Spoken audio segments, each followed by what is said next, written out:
So throughout the conference, you have been seeing this, and I want to say it once more. You're welcome to use the chat to interact with the panelists today at any point.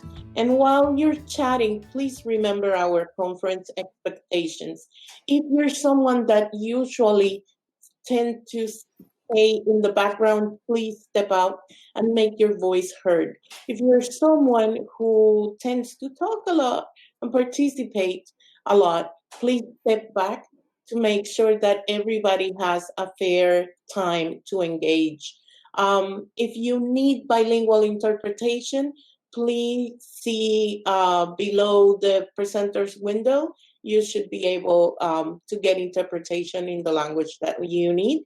At the end of this segment, we are going to have a quick 5-star feedback that Denise is going to join us to activate towards the end. And without further ado, I want to introduce our moderator and dear friend, Jorge Bogantes Montero from Anacostia Watershed Society. Good morning, everyone. I'm Jorge Bogantes Montero from the Anacostia Watershed Society. Anacostia Watershed Society is one of the proud sponsors of Naturally Latinos. And I'm calling right now from my hometown in Costa Rica. And so we have an awesome session here with 3 awesome people. And we're going to talk about what is it like to be a Latinx in the DC area in the US, working in biodiversity conservation issues. We'll do some references to the DMV because that's where the conference is based, but it's not restricted to that area. We'll talk about the US and Latin America and the world. So the DMV is a great region. We're in the Potomac River watershed. I work in the Anacostia River watershed, which is a sub-watershed of the Potomac. There's a lot of great biodiversity there, from the rocky habitats of the Potomac to the magnolia bogs in the Anacostia River along the Montgomery County, Prince George's County line. But there's also an army of people that works in conservation, not only at the federal government level, county and state level, or nonprofit like I do. So we're gonna talk about all these issues. And so without further ado, let me do the introductions here of our great panelists. Andres Anchondo is a board member of the DC Audubon Society. He has extensive international experience in conservation in Latin America and here in the US, especially bird conservation, community-based conservation, issues like agroforestry in agriculture for conservation of birds. And he's joining us from Tucson, Arizona right now.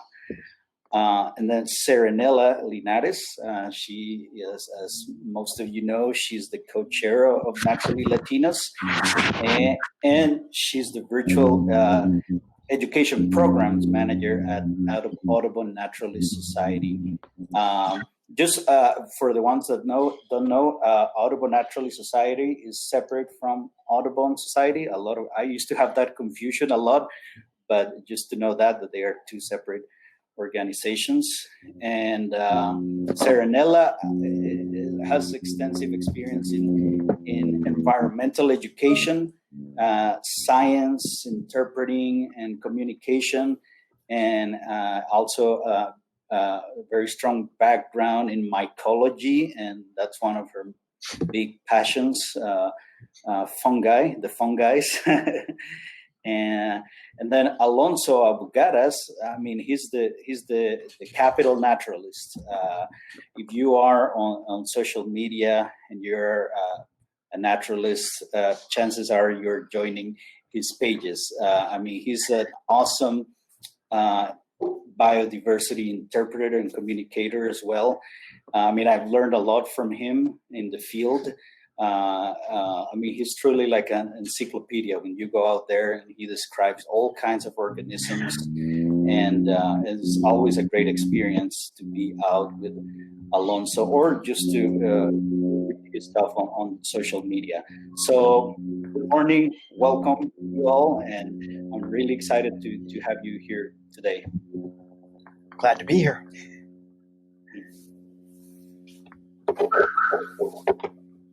So, for the first question, I would like to pose here is, so what is it like to be a Latinx naturalist / biodiversity conservation professional in the U.S. from a diversity, equity, inclusion, and justice (DEIJ) perspective?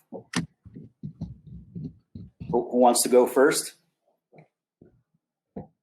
Well, I don't mind, I'll start. Okay. Mm-hmm. So this is my slide. Wherever I go, I want to represent who I am and where I come from. So I'm from Puerto Rico, hence the little heart that you are seeing. And being a Latinx naturalist is both awesome and really annoying. Because it's awesome to bring representation. It's awesome that by the fact that I am here in this space, I am able to show by example to many little girls and many people that do not know that Latinos do care for the environment, that we in fact do. And we are very capable, very well educated individuals that have a really strong passion for the environment. Some of my funny times being outdoors is looking at nature that it's really diminutive. So right here you're seeing two specimens, one a mushroom, one a slime mold, that are not taller than 5 millimeters each. So to see that, I often have to lay on the floor and just go really down with my camera. So people are always wondering, are you okay? And I'm always saying, I'm going to make a t-shirt that says, I'm okay, I'm just looking at mushrooms. But there's also challenges. There's many times where I have been challenged and questioned because I don't look like the image of a naturalist that people have in their heads. I have been confused with the help, told that I am doing a great job at maintaining my workplace clean. So it has its challenges, but it's awesome to be in this space and being able to represent my community, to be able to say, I will let our maintenance crew know if you need an ID on a mushroom, I'm your girl. So can you guys hear me? Yeah. Yes, we can hear. Yeah, as far as for me, I mean, being a naturalist is the best job ever. I mean, we're in an incredibly great location. We're at the southern limit of the northern animals. We're at the northern limit of the southern plants and animals. We're close enough to the shoreline that we get a lot of animals from there. But we're close enough to the mountains. A lot of things, especially along the rivers, come into our area. And we're along a primary migratory flight path. So all of those makes this a fantastic location to be a naturalist. But along with birds and other things migrating through and things like that, that also involves people. We're in a very transitory area, so a lot of people come and go, and so that means that there's a lot of people who are not as familiar with this area, both Latinos and not. And so it's a great place for us to be able to explain and teach other people about what's out there. We're a wonderful location, and because there's a lot of mix of people that come and go, we have a lot of opportunities to explain some of the wonders what we have around here. Awesome. And I can go next, and I want to share my experience real briefly, because I know we have a lot of interesting questions. But I want to say that being a Latinx, I'm an immigrant in the U.S. from Mexico, but has been both challenging and full of opportunities. So challenging because English is not my first language. So it has been challenging to sometimes express fully on a second language. And sometimes a lot of people are not patient enough to try to, I don't know, integrate your ideas when you're not able to communicate fully. And that's probably people that come to the US might understand. But that has been challenging.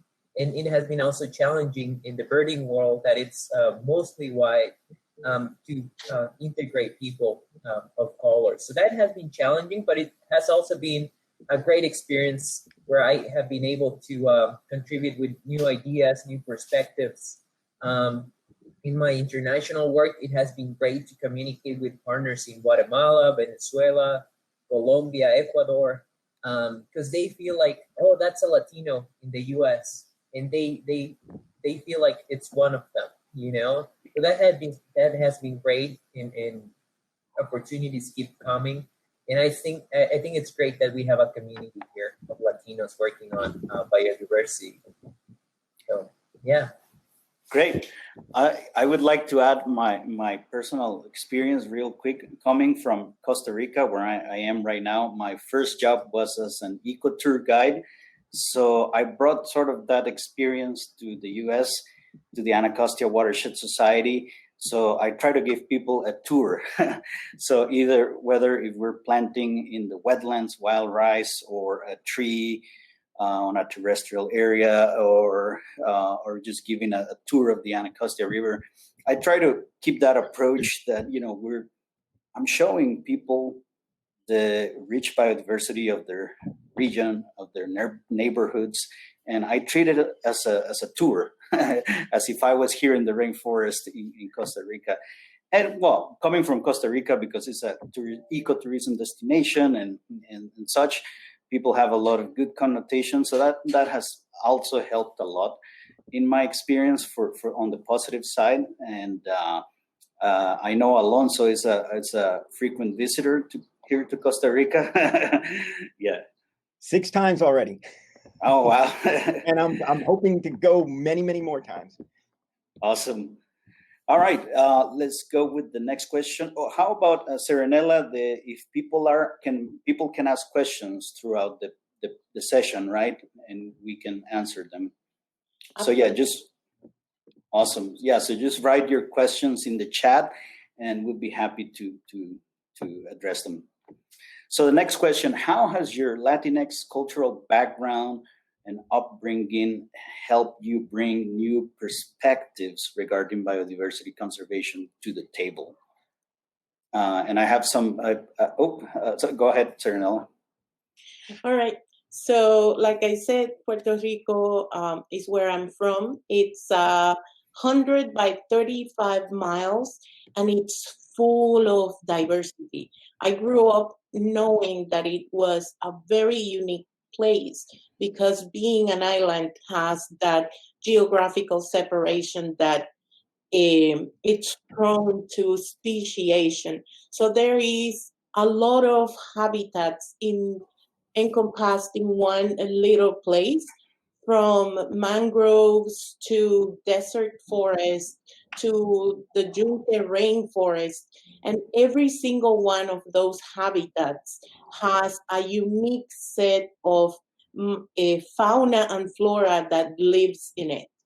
So I grew up knowing that was the case. I grew up understanding how important it was to look at the small details, to treasure the little places of nature that you had, especially in my grandma's backyard, where she really put that into my head that I needed to look at the form of the seeds or the little the little plants as they were germinating, or the eggs of a coqui frog inside of the banana leaf. So knowing that, then I'm able to bring that into the United States when I move, and I have an entire new ecosystem that it's like 20 times the size of my island. That also brought a sense of awe when in my education I learned how much more diversity is in the tropics versus the temperate zones. And it just brought that extra layer of being enamored with nature. And I always just wanted to share all of that knowledge that I was gathering with people. One of the things that my advisor instilled on me, Dr. Vernon Morris, was knowledge that is not shared is knowledge that is dead. So I really wanted just to share with everybody that there's an orchid that is smaller than your pinky finger, or that there are so many mushrooms that have so many forms that you never thought about. So it's always that sense of every place has its community, and you need to treasure it. How did you find that orchid? Were you actively looking for it, or how was that encounter? Yes, that during my bachelor's degree in Puerto Rico, La Doctora Eva Davila took us to a field trip to El Yunque and showed us that orchid many years ago. I'm not about to date myself. However, in a trip recently, I think last year, I've been trying to find it again, and I was never able to. And last year, in one of my last trips to Puerto Rico, I went up to the cloud forest and found it. And I think the entire mountain heard me screaming in joy because I had finally found it again. So yeah, you need to be slowed down a little to be able to see those small details, but it was wonderful. But yeah, I knew it was there and I was looking for it. That's an awesome moment. It reminds me when I saw the mantle lure display of the lamb mussel in the Anacostia River. I was with an bathyscope looking underwater. When I saw it, I was like, wow! I was by myself. Totally. Yeah. If I could just add, my mother always told me, I So I personally. have a slide next. So Oh, I'm sorry. Perfect. So as a Latino working with the bird community in DC, I have been able to bring this perspective of, okay, how can we reach out to the Latino community in an effective way? And last year was great because we had the opportunity to connect with a lot of Latinos in our community. And we had our first picnic bird watching festival. And it was a great opportunity to connect with Latinos because they were able to come with their families. As you know, Latinos are really close to their families. So that was a great way of engaging with them. And that was something that DC Audubon didn't think about in the past. You know, we were so used to have field trips really early in the morning, and that was complicated. That's complicated for Latino families. And something else, like we were working with groups that work locally. You probably know Abel Olivo, and he told me something that was it still resonates with me. It's like families won't wake up at 7 a.m., 8 a.m. to go bird watching. So if you want them to get into bird watching, you have to do it around noon. You know, you have to make it easy. And it's ever since we have been organizing field trips later in the morning. In that way, we are able to attract a broader and more diverse audience. and participants. And then related to my work internationally, it has been great because then I have the opportunity to bring a different perspective from someone that has lived in Latin America, that works with Latin American partners. So it's always good to have that different perspective, both at the local level and at the international level. So it's great that we are able to bring that different perspective to our teams. So again, it's always good to have a Latino around. So. Again, if I could add, my mother always told me a person could speak two languages was worth two people. You bring a different perspective, and I think it's important. I also think that on a practical matter, a lot of the scientific names and so forth are based on Latin, and that's somewhat very similar to Spanish. Believe it or not, it's helped me learn a few of the scientific names along that way. Yeah. The other thing is, you can share your own experiences in a variety of ways, and it's very important to listen to what other people share as well. I mean, I have learned a lot. I've yet to meet you on this. I have not had a chance to be in the field with you, but I have been in the field and so forth with Saranella and Jorge, and I have always learned something new from this. And it's the same way with if I take a walk with new people. They see something differently from us, and we have to be able to listen to their version of the story and what they have to share. And by all of us sharing together, regardless of what we think we may know or not, it's important to listen to everyone's perspective. And that perspective can also be based on where those people were born and what culture they came from. And that's whenever we listen to people, we can learn a lot from what other people say. And we're all sharing what we know, and people are always sharing what they know, and that's a very good thing. And here's another, it's very practical one, but I found it interesting, is the use of the machete.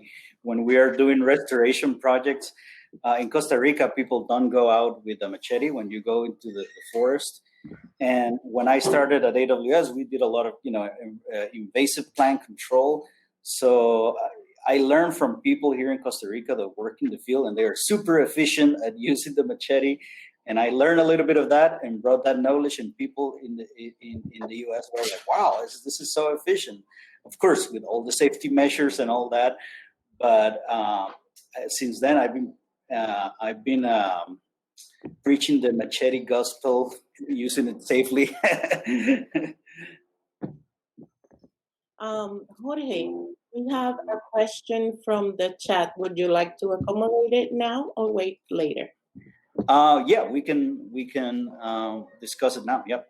Mm-hmm. Okay. So, how do you reach out to people, especially now virtually, when there might be some digital divide?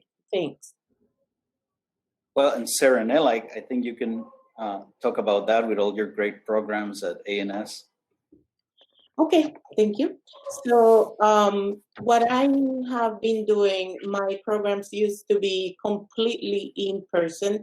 So we have switched to a virtual mode now. The first thing that we did was produce these very short clips that were bilingual. So both kiddos and parents can enjoy from a highlight of one nature aspect for those 3 minutes.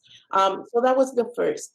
Then we started doing these talks that are Naturalists Hour talks, and both Jorge, Alonso, and myself have been featured speakers, and we bring those to adults, so that everybody has the opportunity to connect with nature. Usually they are paid, but we have made the effort to extend seats for high school students, for example, as a credit work for their students. So that's one of the ways.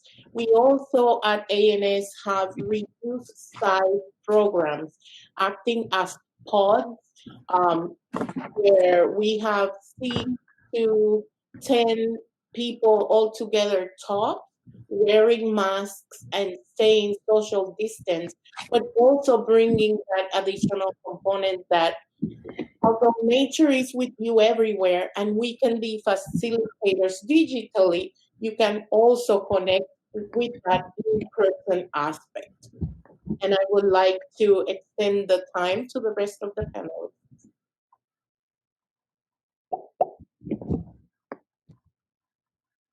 So Go ahead. One quick idea is in DC Audubon, what we have been doing is we have been organizing webinars. And that's the way we have been reaching out to the community.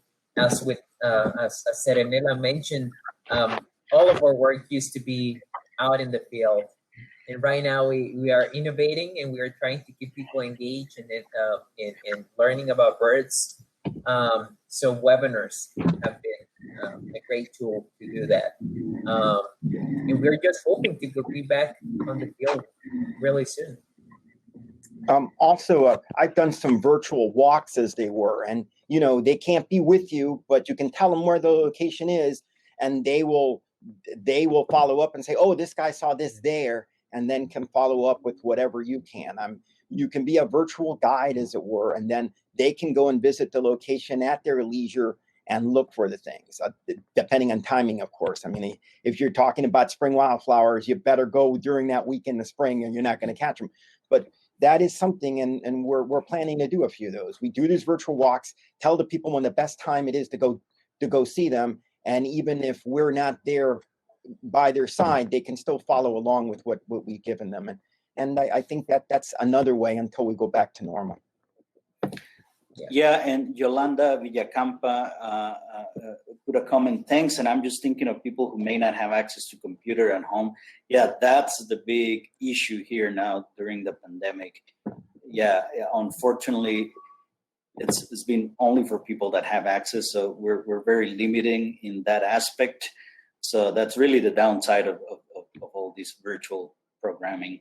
Yeah, we've done some walks, but again, they have to be very small in what you do. And, it's difficult to do anything, especially with anything small, because everyone has to get up close to see these kinds of things. It's incredibly limited. And we're seeing this in, unfortunately, a lot of different things. I mean, a lot of school children now with this distance learning, many of them realize the value of having a teacher or something there. And it's unfortunate that we can't share with a lot of people what we can do. If they don't have computers in this day and age, it's very unfortunate for them. All right, let's go to the next question. So in your opinion, what are the top threats to biodiversity, and how can Latinx communities help tackle these challenges in the Anthropocene? So I think I have a slide of what I usually use, I think, on there. Well, I think it's a different one, so we'll get to them. But it's the that one right there. This one. Yeah. I use one. I tend to be an instructor and so forth for envirothon teams. High school students that are trying to compete and so forth on nature and other types of scientific knowledge. And when this comes up about what are the top threats, this is what I kind of do. It's the acronym HIPPO, and it goes in the order of what most people realize is the most dangerous thing to cause extinctions and endangering of animals. And the first is always the big one, habitat loss, as E.O. Wilson called the big H. Habitat loss is the big thing that's affecting most things. There's a lot of different ways that you can lose habitat, but that's one of them. Invasive species is number two, because even if something is preserved, and it used to be you could put a park in place and you left it alone and everything was fine. And now it's very unfortunate. We have to manage even the smallest pieces because of invasive species, both plants and animals that come in there that can destroy and wreak havoc on those threats. The next thing is pollution in a variety of different ways. And then population growth. We need more space, and that unfortunately takes away the spaces of others. And then the overharvesting of some things. In many places, these things are harvested in an unsustainable manner, and because of that, that has effects as well. But this is something that I use to kind of teach folks a little bit about the biggest threats according to people with the acronym HIPPO. Yeah, on the over harvesting, I want to add a quote from some fisheries biologist. I forgot the name, but he was saying that seafood exploitation is pretty similar to the bushmeat market. You know, we're taking big amounts of biomass of, you know, shrimp and shellfish, and with no controls in many countries. And, you know, you got a Chinese float of I don't know how many ships all over the world, including in the near the Galapagos Island, that is just taking everything. And I mean, it's even bigger at a bigger scale, bigger scale than bush meat exploitation in rainforest, let's say in Africa, Latin America. So, yeah. All right. So, like my partners have already said, habitat loss is the biggest thing that we are doing to change how the environment works. And I really wanted to share this image to give you the contrast of how deep this impact is. A normal forest will have many layers. Those layers have microhabitats that have populations of animals and microbes and plants, because even on top of trees, you always have epiphytes and fungi that live on top of that. So imagine a forest that has all these layers, meters in the air and meters below ground. And that is being replaced by parking lots and buildings. And, you know, with buildings, somewhat you can understand when those buildings incorporate building with the ecosystem. But a parking lot that sits mostly empty all the time, that is replacing such a really rich ecosystem, it's unforgivable, because not only are you damaging the ecosystem, but we are damaging ourselves. We're changing the composition of the air that we breathe, and we are affecting our own health without even knowing it. Not only the air, but the water and the vegetables, everything. By changing the habitat around us, we're changing the habitat in us. So it's really important that we make an effort to restore the habitat. And I always like to say, not everybody has a yard, but everybody has a window. So even in your window, you can have a contained garden that offers some habitat for insects, that offers some plants that the wildlife will be attracted to, that you yourself will enjoy, because we know that even looking at trees and plants allows our brain to work better. So even 1 meter square can make a difference, and we all can restore a little bit of habitat. We don't need one or two people doing things perfectly. We need millions of people doing things imperfectly for the improvement of our environment. I really like that, said Anela. And I just want to add briefly, because you Alonso, and you said Anela mentioned really good points. Just want to add what Latinos, Latinx community can do is, if you have cats, don't let them outdoors. Just keep them inside. They are a great threat to birds. So that's one thing. Also, the lack of resources, especially economic resources to do conservation. So it's really important to choose the right politicians that support conservation projects, so we can have enough resources. Also, coalitions, if you have classes in your house or your building, make sure that you have some stickers on them so that birds don't hit the windows. That's really common when you hear that pop on the window, and that was a bird. And so those are easy solutions for the Latinx community. And believe it or not, those issues kill millions of birds every year. So I'll leave it there. Yeah. We have 2 minutes left. 2 minutes. All right, let's go to the next question.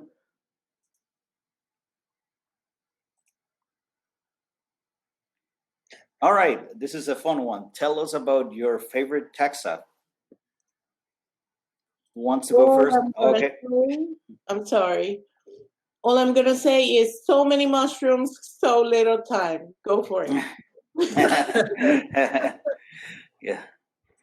All right, for me, there's so many different things, but I will say it all starts with plants and everything that depends on the plants. So I got to go with plants.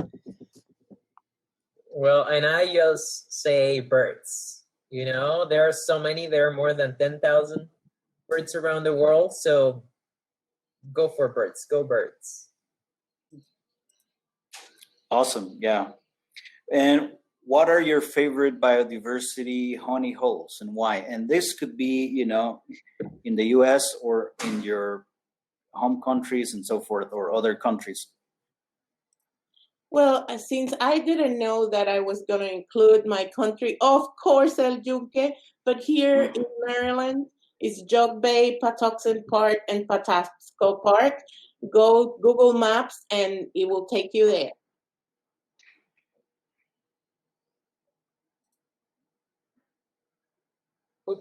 In mine are in DC, Rock Creek Park, of course, but also Chainbridge. It's a really nice spot for bird watching.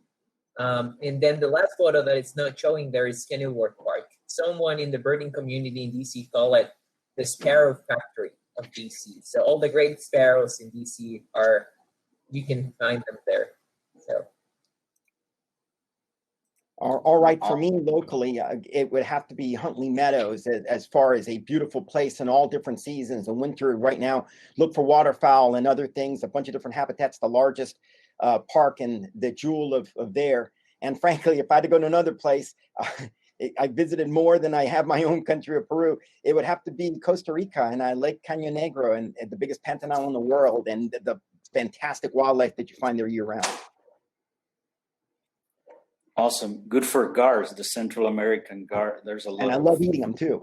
Yeah. Yeah. So are we out of time, Serenella? Okay. Well, sorry about that.